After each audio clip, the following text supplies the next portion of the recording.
नमस्कार। देश की बात में आप सभी का स्वागत है। आजकल आप देखिए तो हर तरफ सियासत की हर गली में एक ही शोर है, ईडी ईडी ईडी। ये ईडी ईडी क्या है? जिसको देखिए वो महामृत्युंजय मंत्र की तरह ईडी का जाप हो रहा है। विपक्षी दल कह रहे हैं कि नरेंद्र मोदी की सरकार, नरेंद्र मोदी की हुकूमत जानबूझकर हमारे ऊपर ईडी का डंडा चला रही है। शायद ही कोई विपक्षी दल बचा हो ऐसा जिसने ये आरोप नहीं लगाया हो, ईडी और सीबीआई।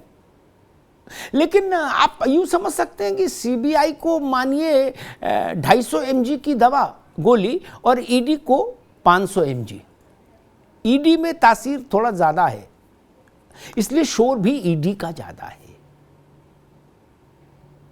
लालू प्रसाद यादव से लेके ममता बनर्जी के भतीजे अभिषेक से लेके मनीष सिसोदिया, सत्येंद्र जैन, जहां जाई चंद्रशेखर राव की बेटी कविता, सब तरफ ईडी ईडी ईडी ईडी। इतना शोर ईडी का कभी सुना नहीं गया भारत में।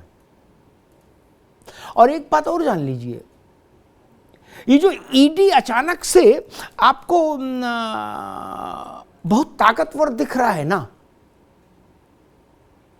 इसको ये ताकत का इंजेक्शन कब मिला और कहां से मिला मालूम है? 2002 में ईडी को ताकतवर बनाने का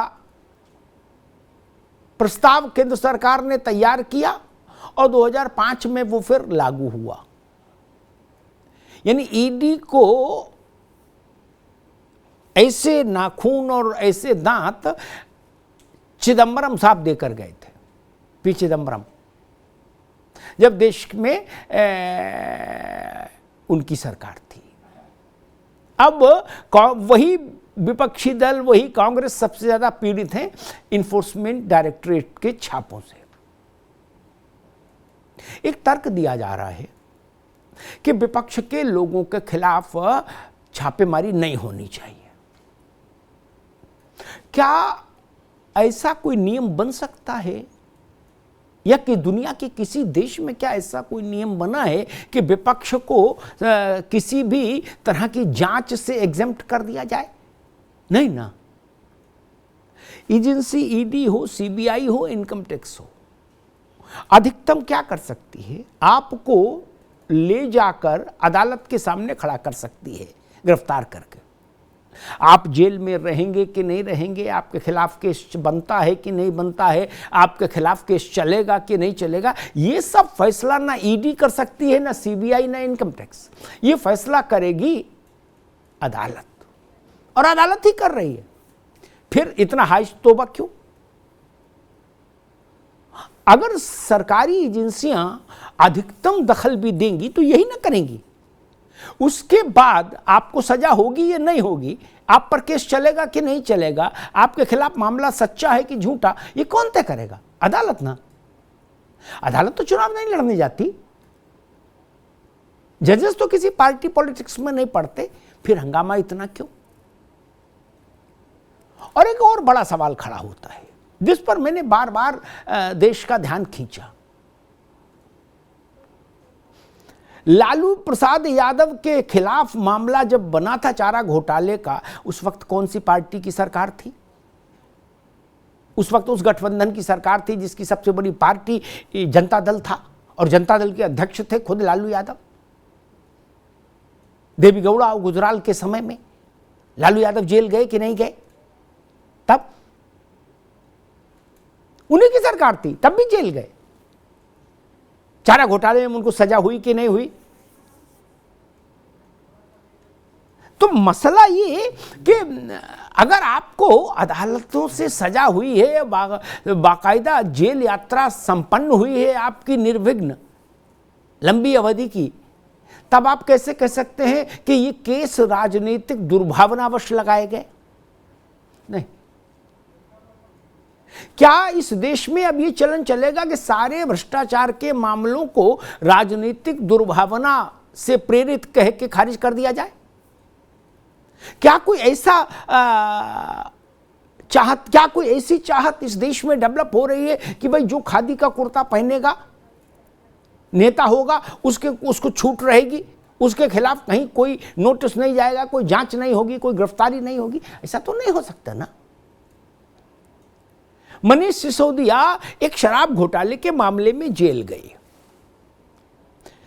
सिसोदिया जी की पार्टी उसकी चर्चा नहीं कर रही, वो करी शिक्षा मंत्री थे सिसोदिया जी, इसलिए जेल भेज दिया गया। नहीं, शिक्षा मंत्री होना अलग चीज है, शराब मंत्री होना अलग चीज है। शिक्षा मंत्री आप खराब थे तो किसी ने कहा ही नहीं, शराब में घोटाला हुआ इसलिए जेल भेज दिया व्यवस्था ने आपको।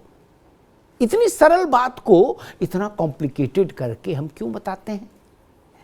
एक और पक्ष देखिए, कई राज्यों में विपक्ष की सरकारें हैं। विपक्ष की सरकारों के पास उतने ही अधिकार हासिल हैं अपने राज्य में जितने किसी भाजपा के मुख्यमंत्री को अपने राज्य में अधिकार हासिल है।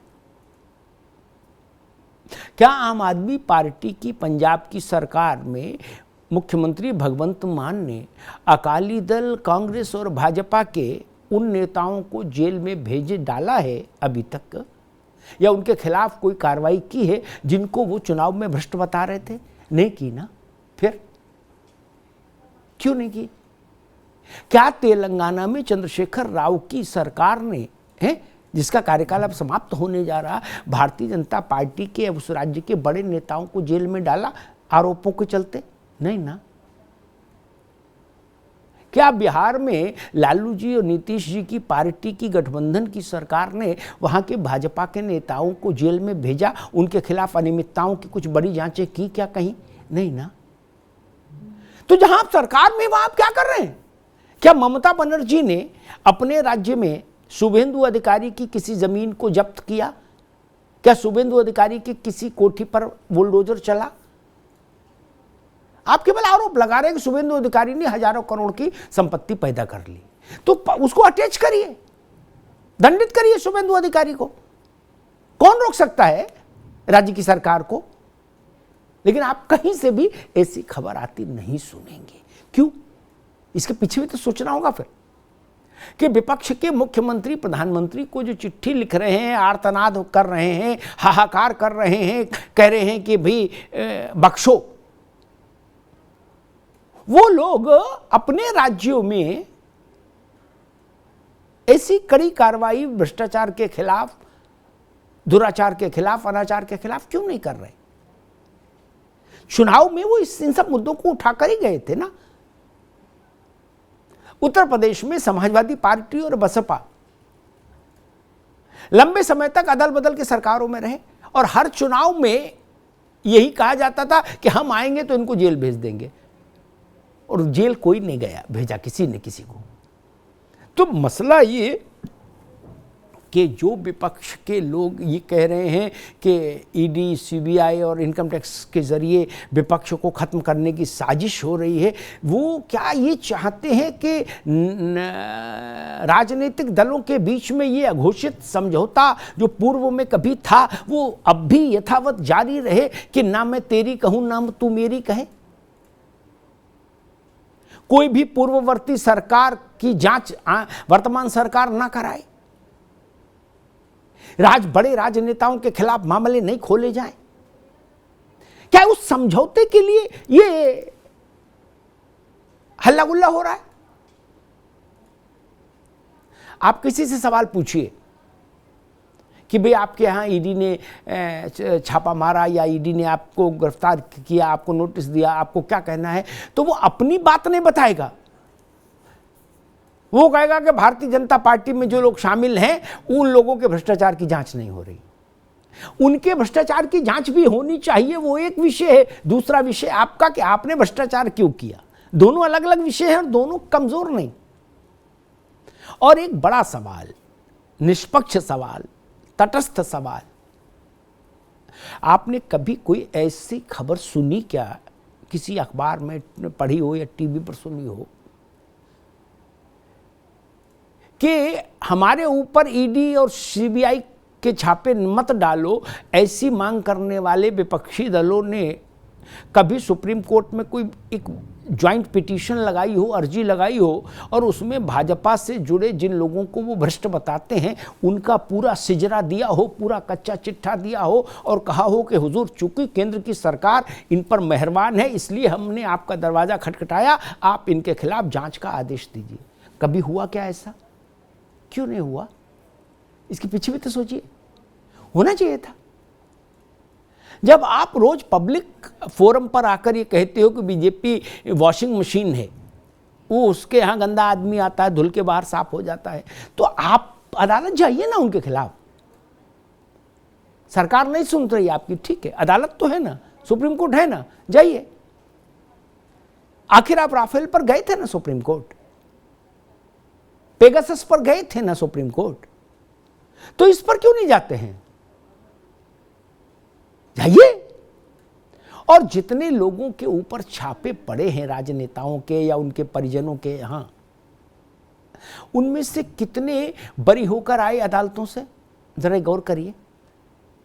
अगर आप अदालत से बरी होकर नहीं आए तो आपको ये कहने का हक हासिल नहीं कि हमारे खिलाफ राजनीतिक साजिश की गई।